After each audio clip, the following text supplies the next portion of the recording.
Well, I was on a road trip with my son and I discovered that we had a coolant leak when the heater wasn't working. It was making some gargling noises under the hood while we were driving and couldn't get heat in there.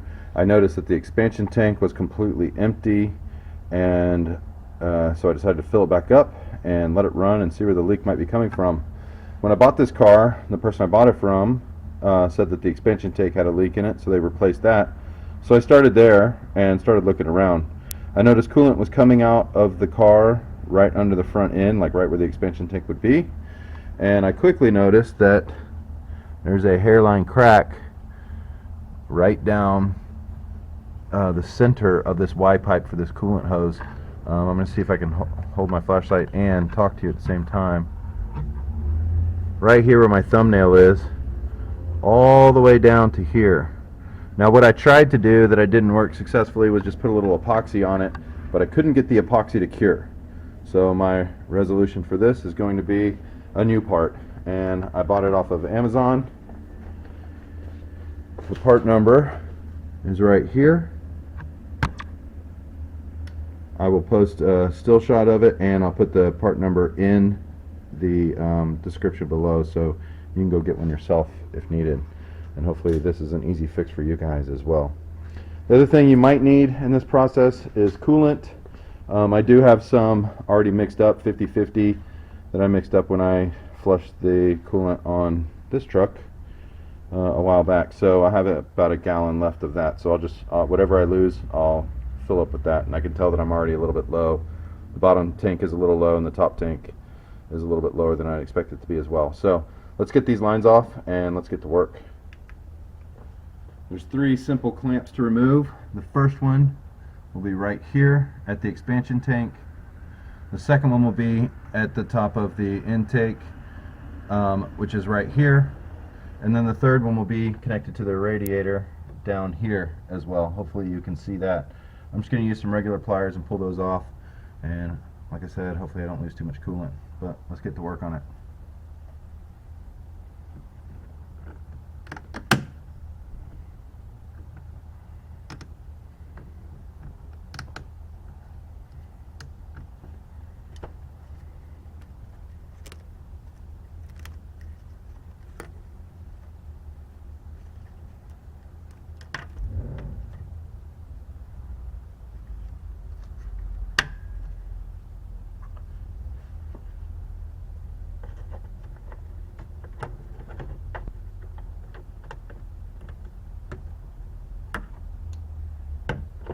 Should just pry off nice and easy, but like everything, I'm sure it's going to give me some problems.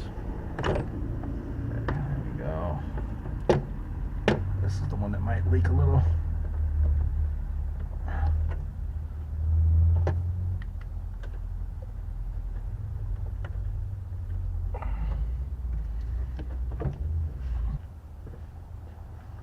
Sometimes it helps to get a pick and put the pick under the edge of the hose and work it around.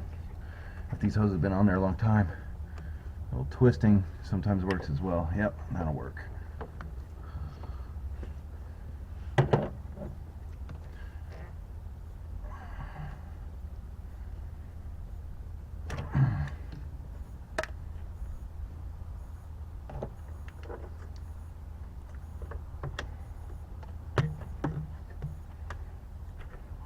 Well, so this one's going to leak a little bit. So what I'm going to do here is I'm going to put the hose back on here while I grab the other hose. That way it doesn't hit the ground and should catch enough.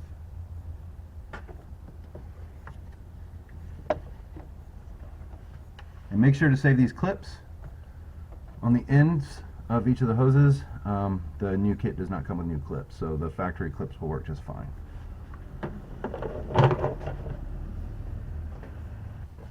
Alright, the way it's laid out, you can see that this big S shape is going to go up here to the intake manifold. The other piece is going to go into the radiator. So try to do this one-handed. I got to remove that clip while I'm leaking coolant everywhere.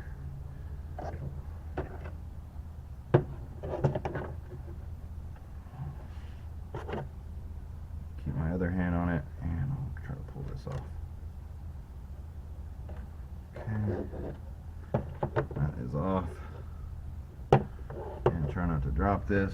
This is a juggling act. There we go. Now I can put this back on without losing too much more, hopefully. Oh, there we go. I'm sure to get it all the way on, and I'll fasten the hose clip to it in a second after I get these other clips removed.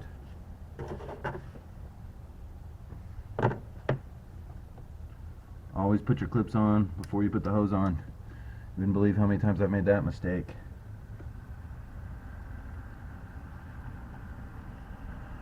It's especially annoying when you're making brake lines and you crimp or you flare a hose, but you don't have the fitting on there yet. Don't ask me how many times I've done that.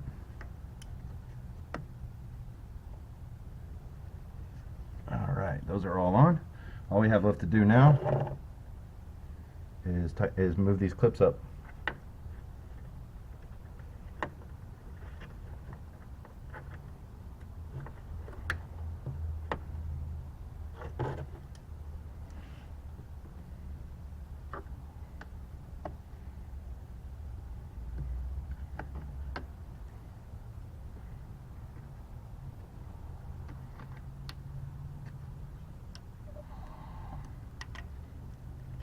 There we go. At the end of each of these fittings, especially the one on the intake manifold, there's a little barb.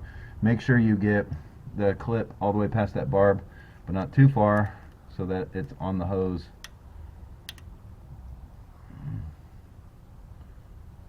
Perfect. Alright, now I'm going to get a little coolant, top this puppy off, and we'll be good to go. This bottom tank is hard to get to. You need a really fine, really narrow funnel that you can get down in this little hole here. I got one of those, and I'll show you what that looks like in a second.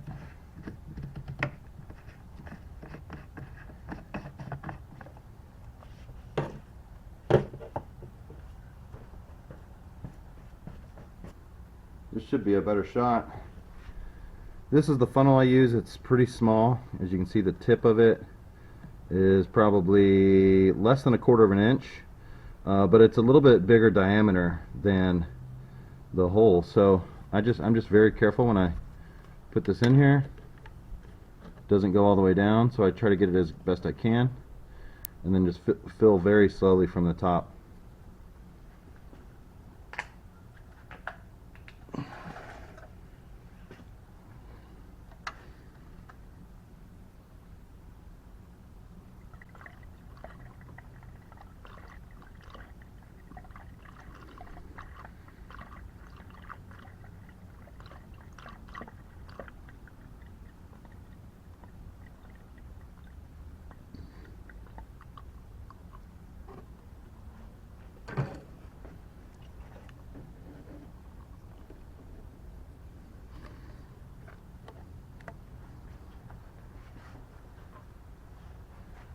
And then last but not least, fill up the top reservoir.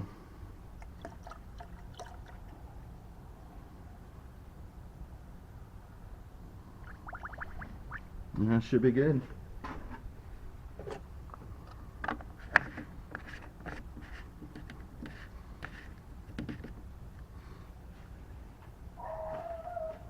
And that completes our fix for this hose right here. Hopefully that solves the problem with my leak. Guess I gotta put that on straighter and twist that on a little bit, but that should solve the problem with the leak. These things are very forgiving in terms of getting the air bubbles out of the system. They kind of do it on their own, the way the expansion tanks are set up and all that kind of stuff. So you don't have to do the typical process of cranking up the heater and turning the car on and burping the system like you would a normal car, or an older car, I should say. But if you drain the entire system, I would still recommend that you burp the system appropriately. Run the car with the heater on for quite some time to circulate it through the heater core and the entire system. Make sure the thermostat opens up. You get the car nice and hot so you get any air out of the system. Always check back in the next day or so after you've driven it around a little bit. Make sure that it's still topped off. Because like I said, if there is air in the system, it could cause a hot spot, something like that. So you want to make sure it's completely full. If you like what you saw here, remember, please subscribe. Please like the comment. If there's anything else you guys want to see, please leave a comment below. If you have any suggestions or tips on how to make this better, I'd like a comment on that as well. And before I let you go, there's a couple more little problems I have to do with this car, have to fix. I did get a couple of trouble codes on my last trip, and so I'm going to be resolving those here soon. Just got to wait for parts to get here. One of them is one of the typical things that these cars have is a P0170, which is a system lean detection, usually caused by a leak in one of the vacuum hoses. The biggest culprit for these cars is this hose right here. Goes all the way through here, and then it comes around here like this, and it goes to it's the PCV system right here. This hose, unfortunately, is pretty expensive. It's like $70 to $80, something like that. I've ordered another one, and as you can see, I found a leak underneath this tape here. There's a cut in the top of the line here. They usually go bad here. They go bad up here. Anywhere where these fittings take place. This fitting right here goes bad. This fitting right here goes bad. It also goes bad here. So you're going to want to check and make sure all those are tight. If you're experiencing that issue, it could be a cut underneath the line too. So just because you can't see from the top doesn't mean that's not your issue. But 9 times out of 10, like I said, if you have a lean condition, it's usually caused by a vacuum leak, and that is normally your culprit. So when I get that part in, I'll be replacing that. The other thing that I'm going to be doing here really soon is I got a P06DE code, which is for an oil control solenoid stuck on position. From what I've read, it's a pretty common issue. Also from what I've read is if you cannot clear that trouble code, it means that, this is my theory, it means that the solenoid itself is bad because it's unable to cycle on and off. And if it's unable to cycle on and off, it's usually the solenoid. It could be wiring as well to the solenoid. It could be a bad connection if it was recently worked on. But this was not recently worked on, so I believe it is the solenoid, and I'm going to start there. If it ends up being something else, we could have to dig a little bit deeper. But hopefully those two things will solve all the problems of this car. And like I said, you're going to see videos popping up here pretty soon in the next week or two on both of those if you're interested in learning how to fix those issues. And for now, that's all I've got, and so I will see you on the next video. Thanks for watching.